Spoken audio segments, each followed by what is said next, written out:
Hey everyone, welcome to Movie Marathon's HQ, where we do movie marathons connected to new releases and where we enjoy and review some of our favorite movies. This video is part of the Avengers Doomsday Movie Marathon, where we are watching one movie every week as we prepare for the release of Avengers Doomsday in December 2026. Today we are discussing Doctor Strange, released in 2016 and directed by Scott Derrickson. This is the first introduction to a magical Avenger. And overall, I really like this movie too.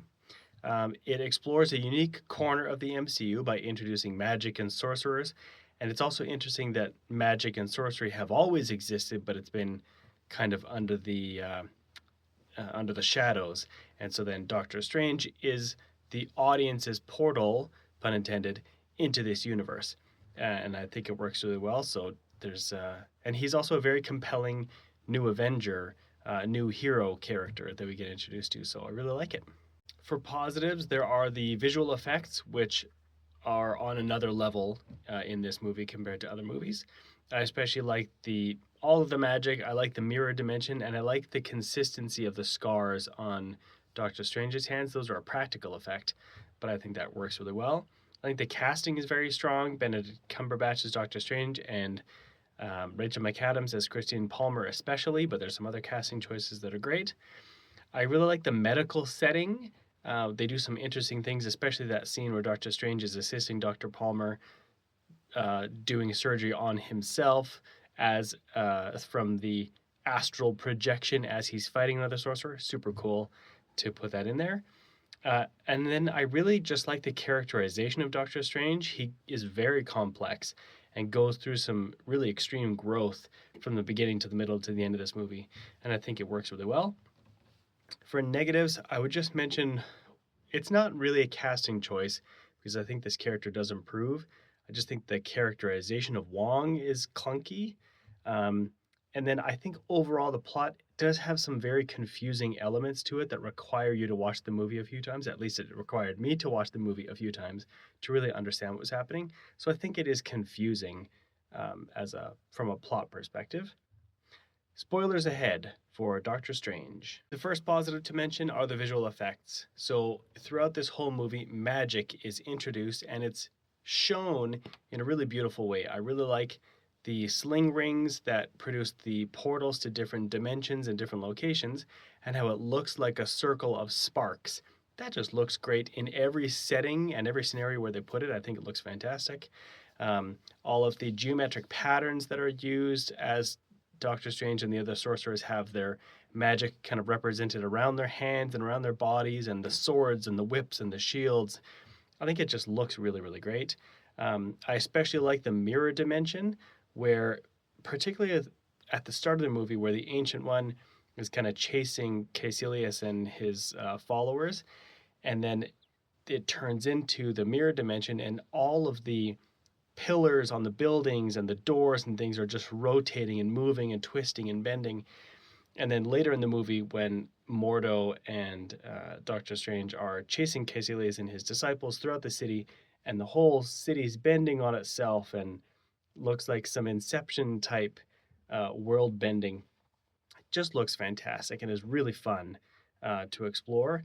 And then I especially like the commitment to Doctor Strange's hands. So, of course, he's a very well regarded and famous surgeon, and hand control and fine motor control is insanely important for that profession. And then he gets in a car crash, his hands get destroyed.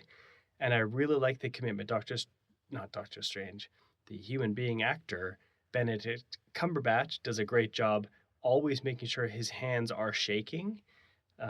Even in some of the shots, you can see it where it's obvious, and other shots where if you look closer, you can see his hands shaking. He's very committed to that, which you sort of have to be as an actor.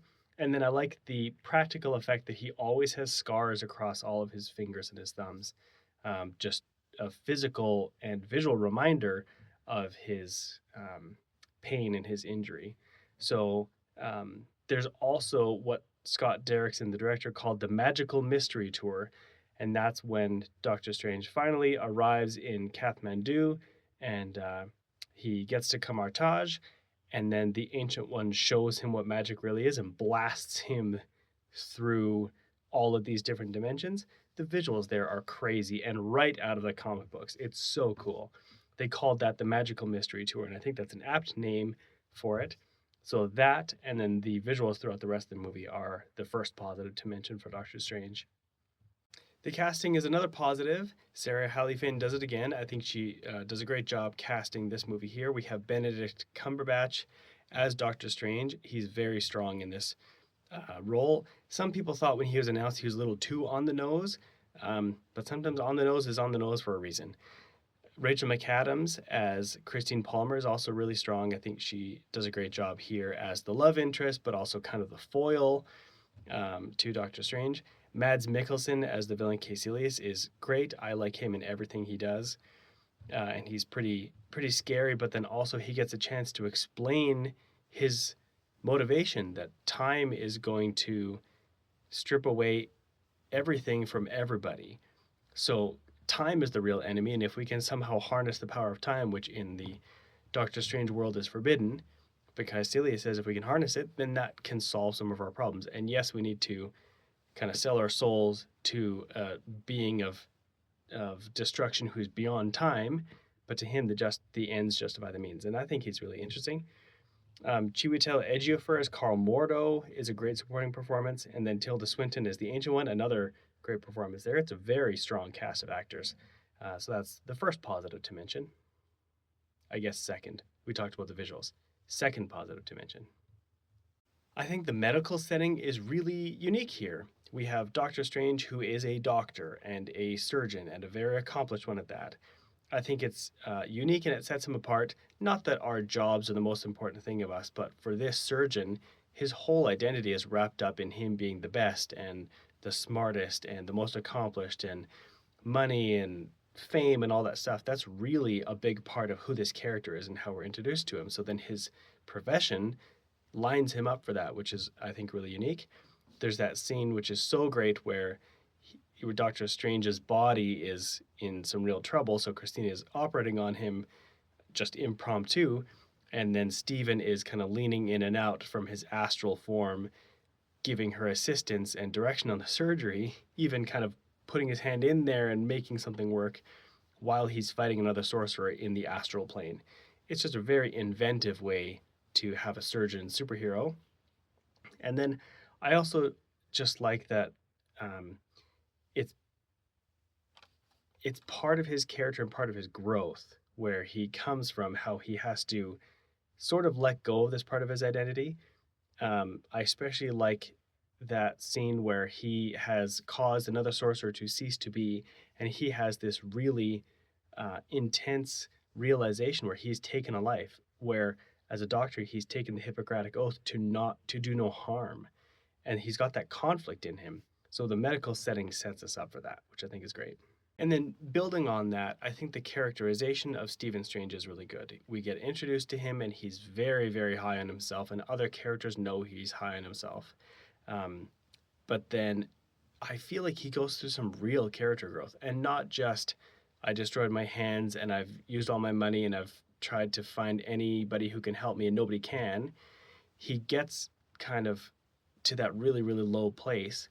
But then it's not just, oh, good, I found a new calling, I'll be a magician now.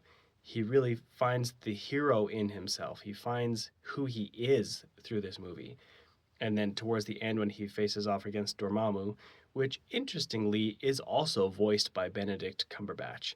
He was asked, I don't know if he asked to, but he was cast as the voice of the villain, so that's kind of fun. But as he gets there and he realizes he needs to sacrifice his own self for the salvation of humanity by reliving that time loop forever and never, never, never.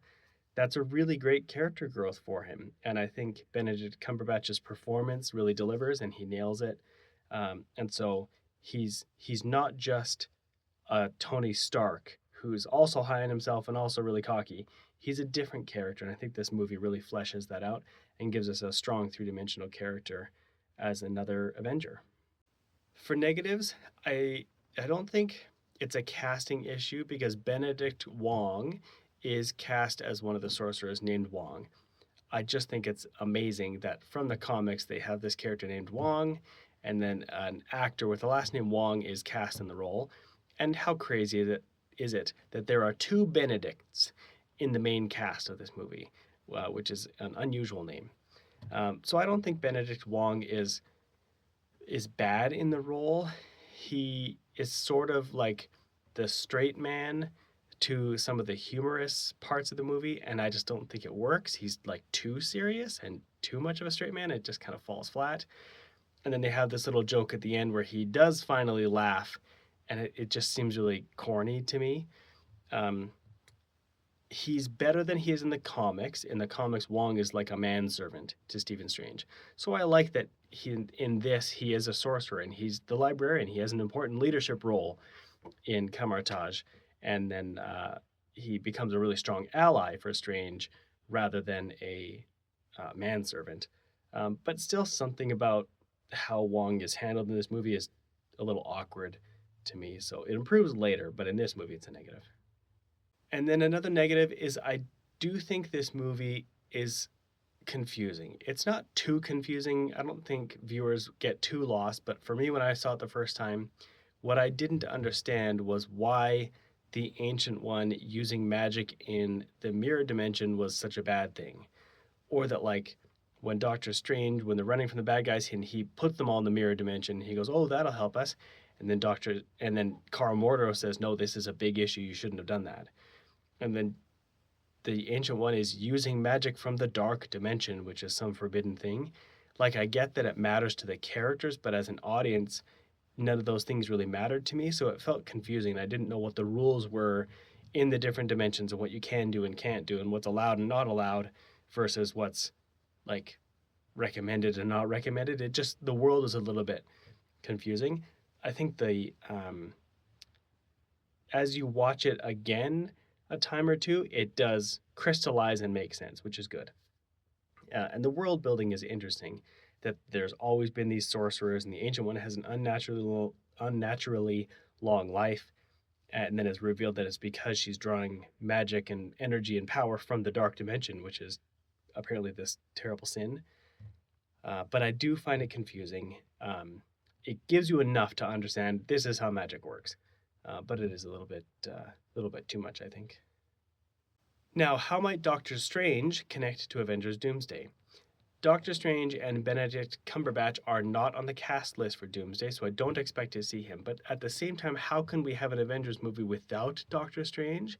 I do think he's going to appear even though he's not on the cast list. They're somehow just going to bring him in.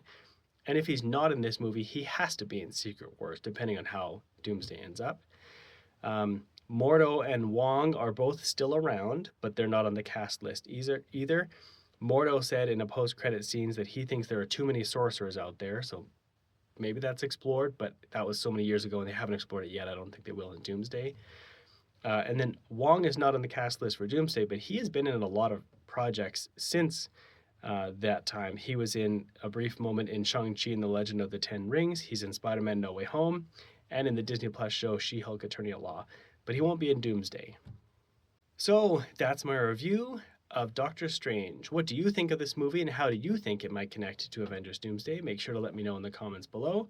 Follow Movie Marathons HQ on Instagram, TikTok, and YouTube, and also check us out on Letterboxd, where you can see all of the movie marathons we've got going on right now and ones that we've done in the past. The next movie in this marathon is Thor Ragnarok. See you at the movies.